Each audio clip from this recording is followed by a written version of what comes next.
Hey, what's going on YouTube? Jamo TV HD. Got a little comparison for you today. Left hand corner, we got the new Nintendo 3DS. Come out in like 2015 or sometime like that. Come with the colorful buttons, obviously, and you got the interchangeable faceplate, so you can customize this as much as you want. It was like £130 at the time, and I think you can still get it for around that, brand new.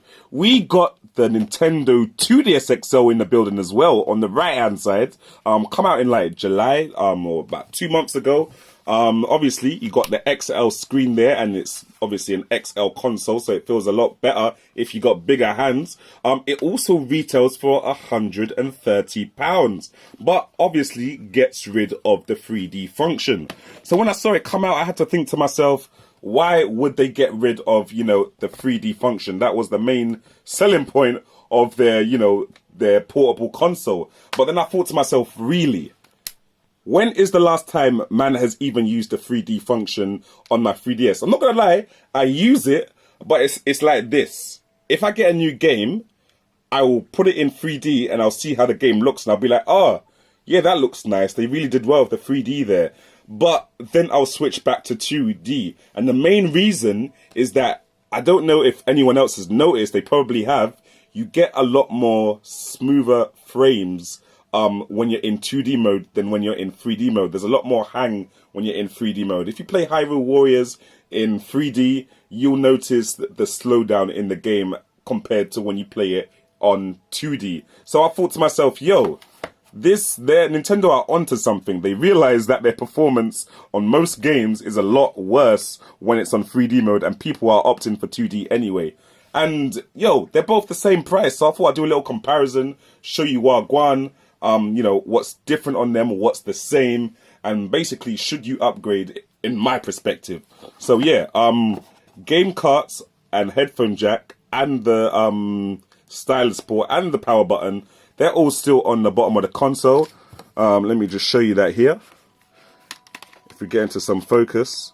But the difference on the 2DS XL is that they're hidden behind this grate, which is kind of cool, stops the dust getting in. You've also got the port for the SD card there, so you've got kind of a hot swappable SD card thing going on with the 2DS XL. With the 3DS XL now, obviously, you have to peel off the back and you have to put in the, SD card right here. Which is easy because obviously I've not screwed down my faceplate. But if you screw down your faceplate, are you really trying to bring a screw outside with you and, unscrew your faceplate every time you want to change your SD card? I don't know. Maybe that's what you do. Maybe you're the screw guy with all the screws, but that's not me. I just like this little quick access port that you got going on here. You got I think the styluses for both of them are quite dead. I don't even know where my stylus is for the 3DS. I don't really use it that much. So I'm going to put that in there and not even mention it, because look at the size of that. And then look at the size of my index finger.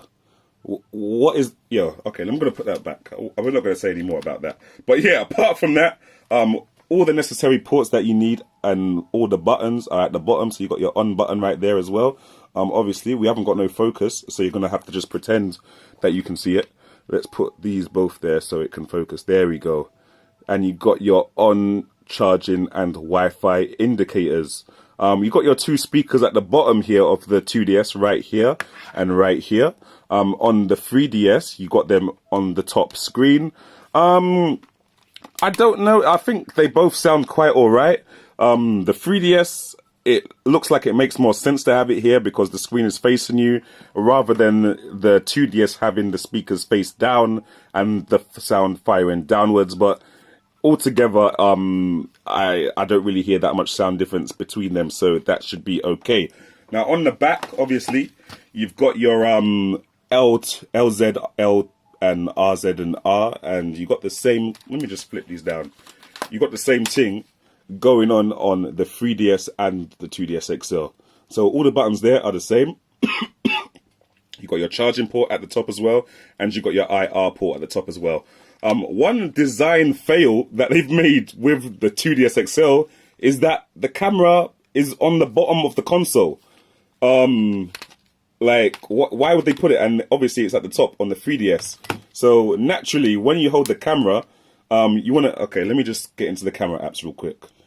Now, okay, I get it. Nintendo obviously thought nobody uses the camera, and that's true. I don't use the camera. But just as a simple design thought, I don't understand why they'd put it on the bottom. So, for example, this is how I'd frame up a shot for, you know, the old 3DS if I wanted to take a picture of that game over there. And this is how I'd frame up a shot if I wanted to take the picture on the 2DS XL. Like, why am I tilting the screen? Unless I tilt the screen as far back as possible, and then I take the shot kind of like this. It just looks a bit weird. I'd rather, it's more comfortable for me to just be able to do this. And if I do this on a 2DS XL, then I'm just filming a lot of ground. But yeah, like I said, nobody really uses the camera anyway, so I guess that's not really that much of a problem. Now, I've not really noticed that much difference in terms of brightness either.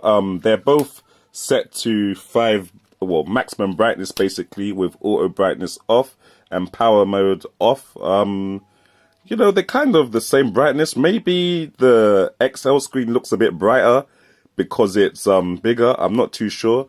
Let me just, you know, put them in the same place like there. I feel like the 3DS XL has a slight tint to it. Let me make sure the 3D is off. Yeah, the 3D is off. I feel like it has a slight color tint to it. You let me know. I think it does, and they've got the same theme as far as I know. Let me just double check. Let's put them both on the red theme. Right. Okay, we got them both on the red theme now. There you go. Let me get on the same thing on here. Where's Face Raiders? There we go. I don't know, guys. Maybe I think the screen's about the same, to be honest. Let's not lie. The visibility in the light, as you can see, for both of them is not really that good. It's always been a point where, you know, Nintendo has struggled. Visibility in the light, I'd say I could probably see the... I think it's about the same. Yeah. Screen brightness, volume, all of that is about the same. I think it's probably the same speakers in both of them anyway. So yeah. Guys, I guess the only thing which really matters, because, you know, these are both around the same price. You can probably find the small 3DS for a bit cheaper, as I was saying. But the only thing it really boils down to is, do you want 3D or don't you want 3D? Do you want a bigger screen or is your eyesight not as bad as mine? You know, do you have big hands? This might feel a bit, you know, more comfortable for you. Do you have normal sized hands and it's not really a problem for you to use the 3DS in the first place?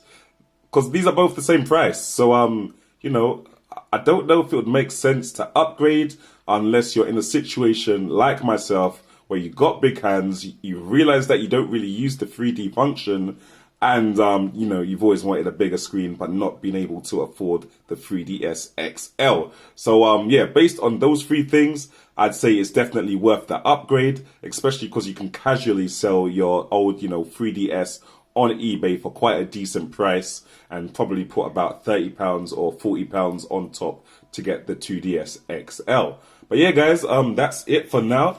Thanks for watching. Leave a comment in the comment section below. Like, subscribe, do all them things. And yeah, man will catch you in the next one. So yeah, Jamo out.